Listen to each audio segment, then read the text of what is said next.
Okay, so this is another new video today. I've just done one before about Nick Kyrgios and tennis. I'm going to another new sport for this channel, which is cricket.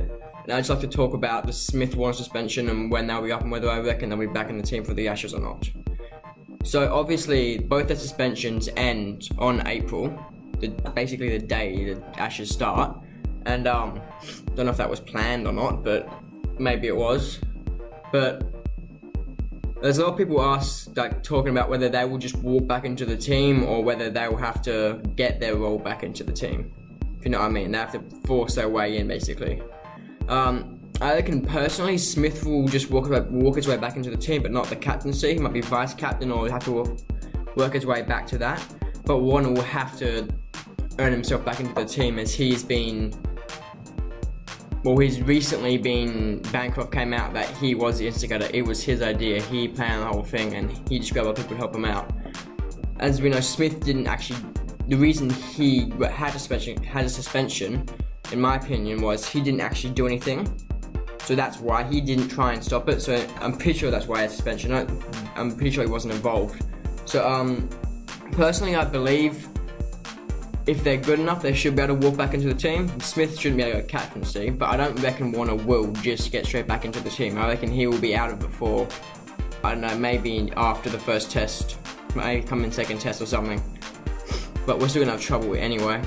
What else was I gonna talk about?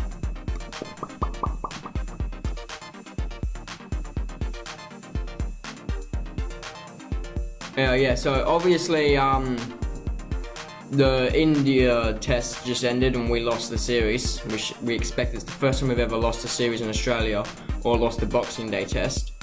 And it took a weakened team to do so, which I find. We still competed with a very weak team. We had basically our three best batsmen now. I mean, I would say Bancroft's one of our best, but I'd say it's our top four. I reckon it would be Khawaja between him and Warne and Smith. Finch just isn't up to it. He's just not up to the level of cricket. But I feel even with the people added in to the team, we will not be able to beat the English.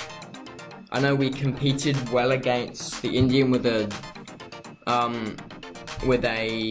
weakened team, but I'm pretty sure, I'm going to check now, I'm pretty sure the Ashes are in England this year.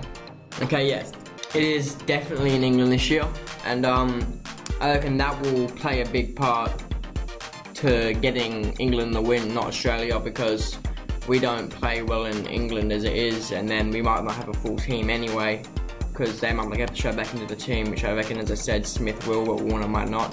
But I don't really have any reasoning behind that. I just feel Warne had a much bigger part in it, which is why he won't just be able to waltz his way back into the team, and Smith will be able to. So that's what I really wanted to say. I mean, obviously Australia really need them back in the team, but if we just let them back in the team, how are we expected to have really any real credibility from other teams if we just let them go back in the team? We don't even make sure they're any good anymore, because for all we know, they might have dropped off, might have not trained, might have just lost it, which they won't have, but just for sake of argument, they may have. And the fact if we just let them walk back in the team, they might not do what we expect of them, and then we just look like idiots. But that last bit was just, I don't know, I just came off the top of my head then. Yeah. So that's really what I was going to say today. This has been a Sport Talks video. This will be in the playlist of Sport Talks like every other video I do.